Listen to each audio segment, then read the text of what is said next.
বড় গাছ কাটা নিয়ে তুঙ্গে রাজনৈতিক বিতর্ক।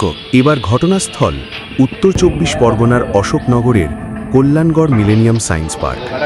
বড় গাছ কাটা নিয়ে তুঙ্গে রাজনৈতিক বিতর্ক।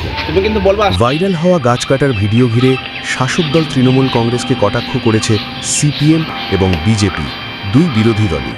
স্থানীয়দের অভিযোগ, গাছ কাটার কাজ চলছিল পুরসভার অনুমতি ছাড়াই। বাধা দেন স্থানীয় বাসিন্দারা।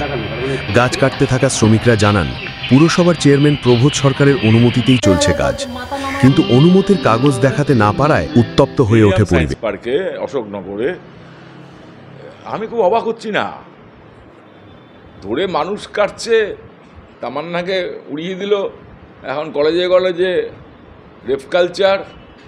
আর এরকম প্রচুর গাছ অশোকনগরের কাটা পড়েছে, কেটেছে। ঝড় জল দেখলে পরে তৃণমূলের একদল খুশি হতো যে একটা গাছ পড়বে, কাটবে।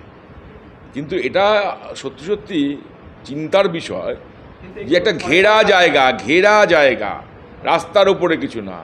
এবং এটা পুরসভার যে পার্ক, সে পার্ক তো লেফট ফ্রন্টটি তৈরি করেছিল মাননীয় প্রয়াত প্রাক্তন মুখ্যমন্ত্রী বুদ্ধদেব ভট্টাচার্য, তিনি এসেছিলেন উদ্বোধনে, সবাই জানেন ২০০০ সালে। তার গাছও যদি কেটে নিয়ে যায়, হতে পারে এখন ২১শে জুলাই ওদের যে বাৎসরিক একটা কি সমাবেশ থাকে, তার ডিম ভাতের পয়সা জোগাড় হচ্ছে কিনা। এই সরকারের কোষাধ্যক্ষে পয়সার অভাব, কারণ দান খয়রাতি করতে করতে এই সরকারের অবশিষ্ট আর কিছু বেঁচে নেই। আর ২১শে জুলাইয়ের নাম শুনেছেন তো? ২১শে জুলাই কদিন পরেই আছে। সেই ২১শে জুলাইয়ের খরচা বাবদ এই পৌরপিতা এই গাছগুলো বিক্রি করছেন। দলীয় প্রোগ্রাম হোক আর যাই হোক না কেন, শাসক দলের অর্থনৈতিক সংকট দেখা যাচ্ছে এবং তারা সরে যেতে চলেছে, তারা বুঝেছে এই ব্যাপারটা। যার জন্য অবশিষ্ট যা আছে গাছপালা বেচে কিনে তারা তাদের কর্মসূচি পালন করছে, কেন এই সরকার ২০২৬-এ বদল হয়ে যাবে জানে, তো অবশিষ্ট যা আছে সব কুড়িয়ে কাটিয়ে তারা নিচ্ছে।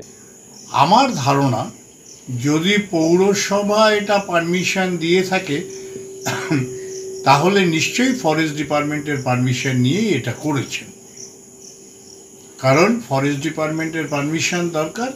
সেই পারমিশন নিশ্চয়ই চেয়ারম্যান বা পৌরসভা চাইলে পরে ফরেস্ট ডিপার্টমেন্ট দিয়ে দেবে।